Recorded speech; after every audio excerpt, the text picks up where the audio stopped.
It's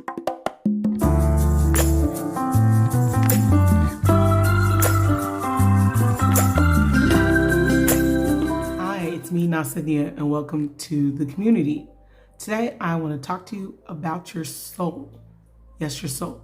But before I begin that, I want to give you a word, because this word, it's been bothering me because I didn't share the word. You know, God gives you a word, you don't share the word, that is a problem, okay?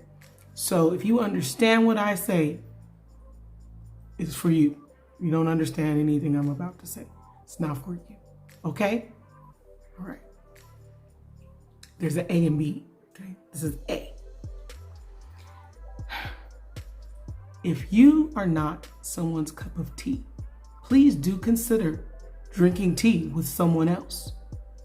Or better yet, drink tea alone for a while and see how that works for you. It will improve your self-esteem and change your life totally.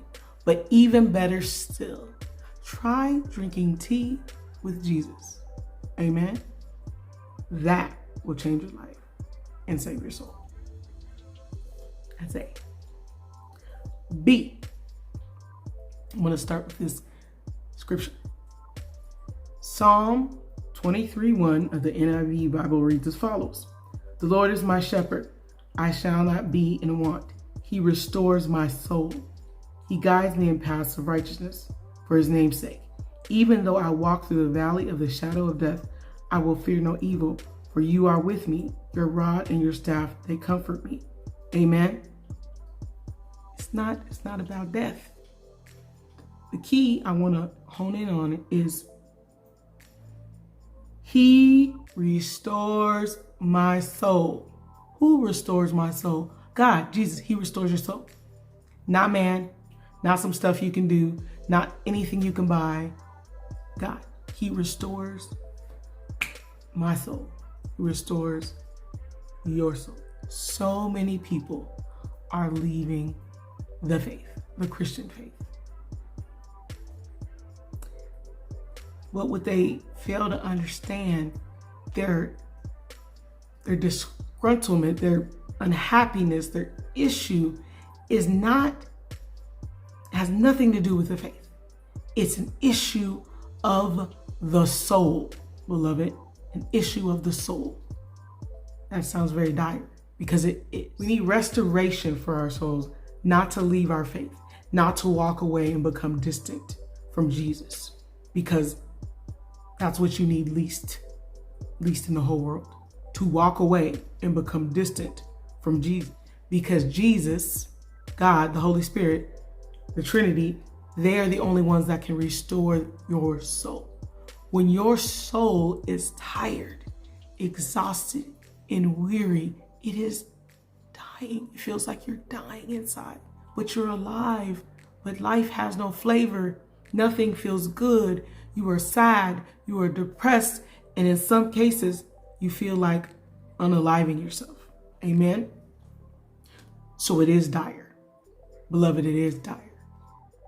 But there's hope. Jesus has the prescription for what ails you. He can restore your soul. He can fill you again with faith and a thirst for life and your mission. Because every life has a purpose, including yours. Amen. So we don't want to pull away from God. We want to draw near to God. We want to seek God. We want to pray. We want to read our Bibles. We need to be in fellowship with like-minded people because they are going to help us to seek God. If the people you know don't help you to draw near to God, maybe you shouldn't know them right now because you are not in the state. You are ill. You are ill and you need a doctor. The doctor is God. He is the only one that can operate, beloved, on your soul. Amen. If our souls are in despair, nothing can help us in this world. But if our souls are flourishing, nothing in this world can hinder us. Amen. the only one that can help you or I to flourish. It's Jesus. It's God. So we need to seek him. We need to pray and read. Maybe you need to fast. Maybe you need to go on sabbatical alone somewhere so you can draw nearer to God so he can help you to flourish and restore your soul. This is a serious issue, and I do sincerely hope I helped you in some way. Please do consider subscribing. I have more to come. As always, beloved, God bless you and God bless you.